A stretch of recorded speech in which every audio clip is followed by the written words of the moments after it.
हाँ जी। नमस्कार साथियों। तो आज की करंट अफेयर्स जो कि जुलाई माह की हम डेली की शुरू कर रखे हैं, उसी सिलसिले को आगे बढ़ाते हुए देखते हैं आज की इम्पोर्टेंट न्यूज़। सबसे पहले न्यूज़ देखते हैं अपन कि जो अपने उपराष्ट्रपति जगदीप धनखड़ जी हैं, उनके द्वारा जो है वो आर्टिकल 67A का प्रयोग करते हुए रेजिग्नेशन दे दिया गया है। ये बात ध्यान रखने योग्य है कि जो उपराष्ट्रपति होते हैं, ये राज्यसभा के जो है वो चेयरमैन भी होते हैं, और इनके द्वारा जो है वो अपना जो रेजिग्नेशन दिया जाता है, त्याग पत्र, वो राष्ट्रपति को दिया जाता है और राष्ट्रपति उपराष्ट्रपति को देता है। तो इन्होंने इस्तीफा दे दिया है कल अचानक से स्वास्थ्य संबंधी कारणों की वजह से जो है वो ये बताया गया है।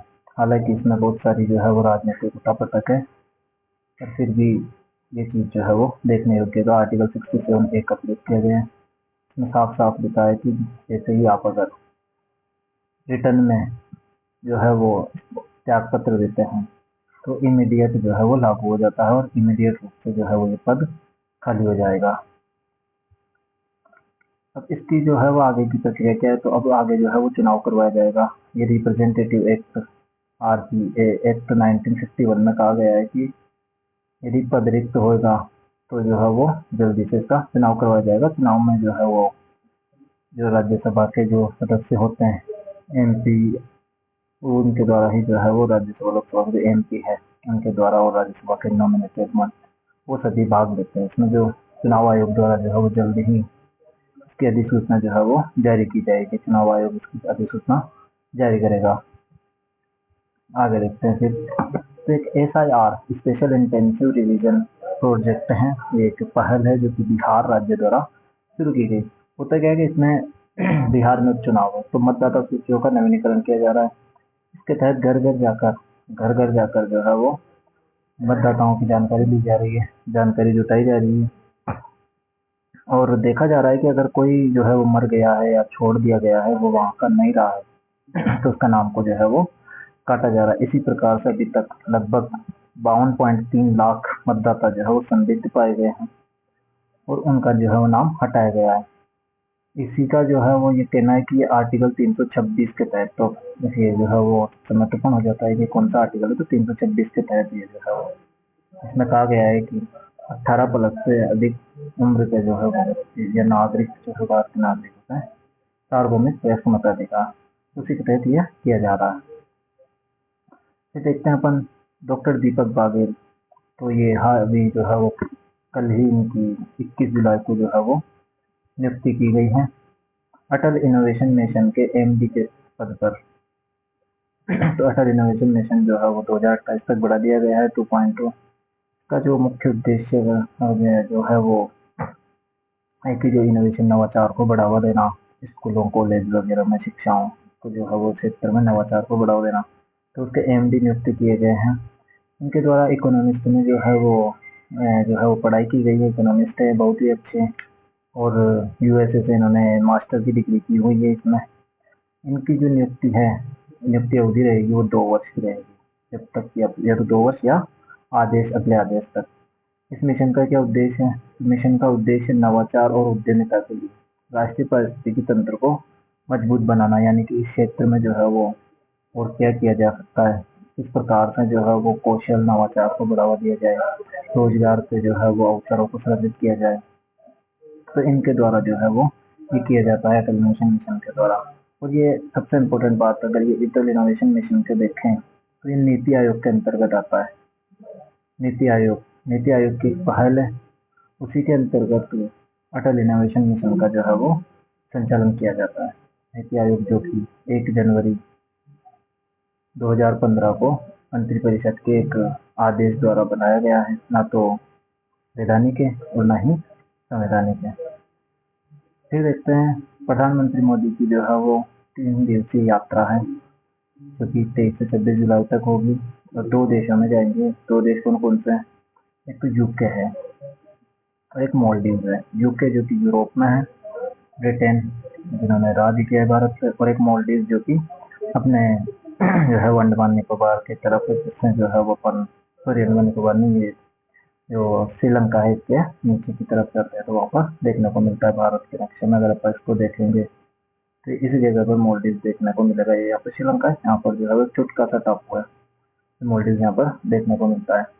तो मोल्डीव का जो है वो 60वां स्वतंत्रता दिवस है। उस उपलक्ष्य पर यहाँ पर प्रधानमंत्री जो राष्ट्रपति मोदी जो है उनके द्वारा बुलाया गया। पहले यूके जाएंगे 23 जुलाई को। यहाँ के पीएम है कीर स्टारमर, उनके द्वारा निमंत्रण दिया गया है और ये मोदी का जो है वो यहाँ का चौथा दौरा है यूके का। तो इसका जो मुख्य उद्देश्य वो है कि एफटीए पर जो है वो चर्चाएं जारी है भारत और यूके के बीच में फ्री ट्रेड एग्रीमेंट। अभी हाल ही का जो व्यापार है वो $60 बिलियन का है, इसे बढ़ाकर $120 बिलियन का किया जाना है। तो इसी के तहत जो है वो चर्चाएं की जाएगी और इसी के उपलक्ष्य में जो है वो प्रधानमंत्री मोदी ने दौरा किया है ब्रिटेन का, यूके का। और मालदीव के जो है वो 60वां स्वतंत्रता दिवस है, तो उस पर जो मोदी जी जो है वो चीफ गेस्ट के रूप में गए हैं। और ये जो है वो जो जो नेबरहुड पॉलिसी है जो भारत की, उसके तहत जो मालदीव को कुछ सहायता दी जाती है, इंसेंटिव भी दिए जाते हैं सुरक्षा संबंधित, तो सभी पर भी जो है वो चर्चा किए जाने की संभावना है। अब आता है एक उपभोक्ता मूल्य सूचकांक, एक सीपीआई निकाला जाता है जो कि श्रम ब्यूरो चंडीगढ़ द्वारा निकाला जाता है। सीपीआई एग्रीकल्चर लेबर और सीपीआई रूरल लेबर। सबसे इंटरेस्टिंग चीज ये है कि इसका जो बेस ईयर होता है वो 1986-87 होता है, लेकिन अब ये निकाला गया है बेस ईयर 2019 पर, यानी कि 2019 के बेस ईयर पर निकाला गया है। जून के लिए हर मंथ निकाला जाता है, जून के लिए निकाला गया है किसानों के लिए। इसका महंगाई दर जो है वो एग्रीकल्चर लेबर के लिए तो 134.08 पॉइंट रहा है और रूरल लेबर के लिए जो है 134.37 पॉइंट रहा है। और मुद्रास्फीति की बात करें तो 1 से 2% पर बनी हुई है, यानी कि ये मुद्रास्फीति बताता है कि कितने जो है वो सुगम जीवन हुआ है, कितनी जो है वो आसानी से जो है वो सब कुछ हो पा रहा है, उसके बारे में इसमें चर्चा की जाती है। और श्रम ब्यूरो इसका जो पहले शिमला था, अब जो है वो इसका मुख्यालय चंडीगढ़ हो गया है, वहाँ पे ये निकाला जाता है। फिर देखते हैं एक सामाजिक सुरक्षा योजना है स्त्री scheme scheme for promotion of registration of employers and employees. कार्य नियोक्ता एंड जो काम करने वाले होते हैं उनके लिए स्कीम निकाली गई 1 जुलाई से 31 दिसंबर 2025 तक जारी रहेगी। किसके द्वारा? ये ईएसआई द्वारा, एम्प्लॉयज स्टेट इंश्योरेंस द्वारा, ईएसआईएस द्वारा जो है वो ये सामाजिक सुरक्षा योजना है। ये सामाजिक सुरक्षा जो है वो ना, इसके तहत क्या होता है कि जो अनरजिस्टर्ड है नियोक्ता और कर्मचारी हैं, जो गैर पंजीकृत है, संविदात्मक है, अस्थायी है, उनको सिस्टम में लाया जाएगा, जिन्हें ईएसआई एक्ट के तहत आवंटित किया जाना चाहिए। ये जो है वो सामाजिक सुरक्षा के तहत जो कार्यकर्ता कर्मचारी होते हैं उनके लिए कार्य करने वाली संस्था है ESIC. ESIC employees state insurance corporation, तो उनके लिए जो है वो काम किया जाता है। इसके द्वारा उसके हाल ही जो है उसके द्वारा कहीं हॉस्पिटल्स बनाए जाते हैं मजदूरों कर्मचारियों की जो है वो सहायता के लिए, सुरक्षा प्रदान करने के लिए जो है वो रूल्स एंड रेगुलेशंस भी बनाते हैं इनके द्वारा। तो इसी के तहत जो है वो ये योजना दरअसल 2016 से चली आ रही है, लेकिन अब इसको हाल ही में जो है वो फिर से 1 जुलाई से 31 दिसंबर के लिए शुरू किया गया है कि जो भी अनरजिस्टर्ड हैं उनको इस दायरे में लाया जाए और उनके लिए जो है वो काम किया जाए। तो इस प्रकार से जो पढ़ना है टॉप न्यूज देखिए। और अब देखते हैं अपन कुछ एमसीक्यू। सबसे पहला यह देखते हैं कि अटल इनोवेशन मिशन का उद्देश्य क्या होता है। किसानों को ऋण देना, स्कूली छात्रों में नवाचार को बढ़ावा देना। तो हमने पहले ही देखा था कि रिसर्च एंड डेवलपमेंट इनोवेशन के लिए जो है वो अटल इनोवेशन मिशन द्वारा कार्य किया जाता है। नीति आयोग के अधीन कार्य करता है। 3 जुलाई 2025 में अटल मिशन निदेशक के रूप में किसे नियुक्त किया गया है? जुलाई 2025 में तो ये दीपक बबल को नियुक्त किया गया है। फिर अपन देखते हैं जुलाई 2025 में प्रधानमंत्री मोदी की विदेश यात्रा किन देशों में? तो हमने देखा था 2 देश हैं, यूके और मालदीव, 23 से 26 जुलाई। विदेश नीति मालदीव का महत्व मुख्यतः तो ये इंडियन जो रिम एसोसिएशन है, इंडियन ओशन रिम एसोसिएशन, उसके तहत इसका जो है वो महत्व, यानी हिंद महासागर में इसको जो है वो अपने अच्छे पड़ोसी के तहत ट्रीट करते हैं। फिर आता है विदेशी यात्राओं के दौरान भारत द्वारा किन मुख्य समझौतों पर बल दिया जाता है? तो मुख्यतः ट्रेड, डिफेंस और जलवायु परिवर्तन के लिए जो ग्लोबल साउथ है उस पर जो है वो ध्यान देते हुए भारत द्वारा जो है वो इसका चर्चाएं की जाती है।